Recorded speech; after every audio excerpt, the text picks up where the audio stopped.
por medio del presente video vamos a estudiar la planeación financiera de una empresa realizando tablas dinámicas y gráficos dinámicos. Tenemos que recordar que la planeación financiera es algo muy importante que realizan las empresas para estudiar su rentabilidad. ¿A qué significa esto? Cualquier empresa, cualquier negocio que se trabaje debe conocer los datos que se manejan allí, en este caso las ganancias y las pérdidas, para saber si un negocio es rentable o no. Es por ello que a veces es necesario que los datos de una empresa se estudien de manera más fácil. Por ejemplo, acá vemos una serie de datos que al principio no nos muestran nada, no nos dicen nada, pero realizando unos pequeños ajustes en Excel podemos observar con detalle lo que significa cada uno de ellos y cómo puede servir para la empresa. Vamos a hacer una tabla dinámica para comenzar. ¿Qué es una tabla dinámica? Bueno, una tabla dinámica es una tabla, así como esta misma, hecha en Excel, solo que te permite ver los mismos datos de diferente manera. Es decir, allí podemos nosotros seleccionar qué es lo que queremos ver de esos datos. Lo primero que hay que hacer para trabajar con una tabla dinámica es colocar los datos como deben ir dentro del cuadro. Es decir, estos son los datos en bruto, es decir, son datos que están escritos solamente, no tienen un formato, no sabemos, solamente son números allí colocados, escritos, que al parecer no tienen ninguna lógica. Y lo primero que tenemos que hacer es hacerle un formato. Para hacerle el formato, por ejemplo, acá tenemos el título. Lo primero que hacemos es, vamos a colocar el título en grande, seleccionamos el tamaño, vamos a inicio, ahí colocamos combinar celda para que el título nos quede en el centro. Ese título lo vamos a colocar en negrita y vamos a darle un fondo de algún color. Vamos a colocarle este color. Luego tenemos acá dos semestres. Tenemos desde enero hasta junio y de julio a diciembre todo un año completo. ¿Qué nos representa? Por ejemplo, cada columna acá es el mes en que se hizo ese análisis de datos. Tenemos, por ejemplo, que cada mes tenemos una cantidad de empleados, en este caso 70 empleados, aquí dice personas 70. Acá tenemos gastos primarios, es decir, todos los gastos que tiene la empresa en mantenimiento del personal. En este caso permanece invariable, es decir, cada mes se gastaron 86.666,6. Y de ingresos, acá tenemos el monto que ha ingresado en la empresa, es decir, el monto que ingresó cada mes. Es decir, ingresaron 388.125 soles en enero y se gastaron 86.666. Es decir, hay una rentabilidad del 0,22%. De todas maneras, ahorita vamos a darle el formato a la hoja, ¿no? Observen un detalle que cuando en la tabla, por ejemplo, coloco acá en esta celda, acá arriba me dice cuál es el verdadero valor de la celda. Es decir, la celda realmente tiene un valor de 0,2232. A pesar de que aquí me parece 0,22, hay más decimales. Entonces en cada una de ellas, si observan, está así, ¿no? Acá abajo se aparece completo. Es para que vean la diferencia de cómo se pueden expresar los datos en Excel. Bueno, lo primero que tenemos que hacer nosotros en este caso es hacer el formato. ¿Qué es el formato? Es decir, darle formato que estos datos tengan un valor. En el caso, por ejemplo, del primero personal, como es un número neto, seleccionamos estos datos desde el primer mes hasta el último. Nos vamos y le damos clic al botón derecho y nos vamos a formato de celda. Formato de celda, se nos abre la pestaña. Observamos que esté seleccionado número.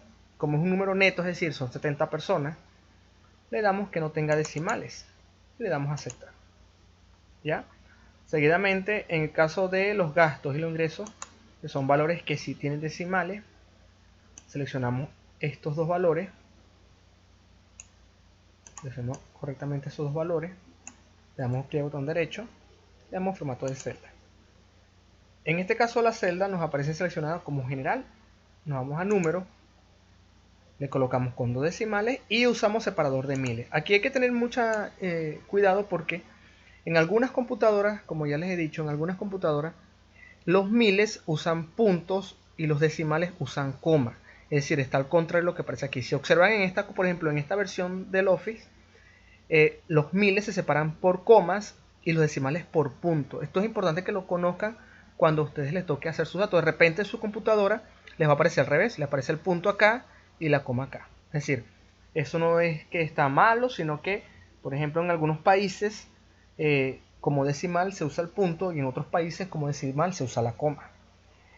Para en el caso de nosotros depende de la versión que estemos usando, no hay ningún problema. Lo importante es que ustedes estén conscientes que estamos usando este tipo de formato. Le damos a aceptar y observemos que los números ahora sí tienen un formato correcto, es decir, los números me aparecen representados con sus decimales y con puntos.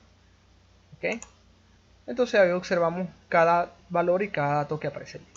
Y la rentabilidad es un porcentaje, es decir, es el porcentaje de ganancia que está obteniendo la empresa cada mes. Y se observan, como les dije, por ejemplo, en este valor es 0.2321, pero en este valor es 0.2331, es decir, son valores distintos. Entonces seleccionamos la rentabilidad final, solamente los números, clic botón derecho, formato de celda, no vamos no a números sino a porcentaje. Pedimos que nos muestre los decimales y damos a aceptar. En este caso, observen que ahora sí nos muestra exactamente cómo va a quedar. Observen que ahora los datos, si los comparamos con los de abajo, tienen un mayor sentido, se nos está diciendo qué significa cada uno. Lo mismo vamos a hacer con los datos de acá abajo. ¿Okay? Vamos a seleccionar primero el primer dato, le damos formato de celda acá, vamos a observar que esté en números, así en decimales, aceptamos. Estos valores los seleccionamos todos, damos botón derecho, formato de celda, número, dos decimales, separador de miles, aceptamos y el último valor le damos porcentaje. Ok, formato de celda, nos vamos a porcentaje con dos decimales y le damos a aceptar. Y ya tenemos el cuadro listo para hacer la tabla dinámica. Otra cosa que, para que uno no se pierda, por ejemplo, acá aparece hoja 1, vamos a colocarle acá, cambiar el nombre, le damos sobre la palabra hoja 1, le damos clic al botón derecho, cambiar nombre, colocamos datos, vamos a colocar la palabra datos brutos. Es decir, le damos enter, datos brutos son los datos que la empresa ingresa sin editar. Ya que tenemos el cuadro hecho para comenzar a trabajar, le damos a lo siguiente. Seleccionamos todo el primer semestre, es decir, desde el mes, seleccionamos hasta junio. Este es todo el primer semestre. ¿Sí? Son 6 meses. 1, 2, 3, 4, 5. ¿Ya? Luego nos vamos acá a la opción insertar. Ya se nos despliega la pestaña. Y por acá al inicio aparece una opción que dice insertar tabla dinámica. ¿Ya? Una vez seleccionados los datos, le damos la opción tabla dinámica. Ahí más o menos nos explica qué es una tabla. Entonces dice, permite disponer y resumir fácilmente datos complejos en una tabla dinámica. Puede ser doble clic un valor para ver los valores detallados. Le damos clic, nos aparece esta nueva ventana que dice, seleccione los datos, los que estaban seleccionados, y vamos a dejarlo que nos aparezca en una nueva hoja, es decir, para no confundirnos, vamos a darle una nueva hoja de cálculo y dejamos lo demás exactamente igual como está. Le damos a aceptar. Si observamos, ahora tenemos dos hojas. La primera que tenemos que se llama datos brutos y la segunda que se llama hoja 1. ¿Okay? En esa hoja 1 nos van a aparecer unas opciones. Acá nos aparece dónde va a estar la tabla y aquí aparece qué es lo que queremos que tenga esa tabla. En este caso queremos que nos aparezca todos los meses porque es una tabla de todos los meses. Entonces seleccionamos todos los meses. ¿Okay? Observamos que a medida que vamos seleccionando van a ir apareciendo los valores todos copiados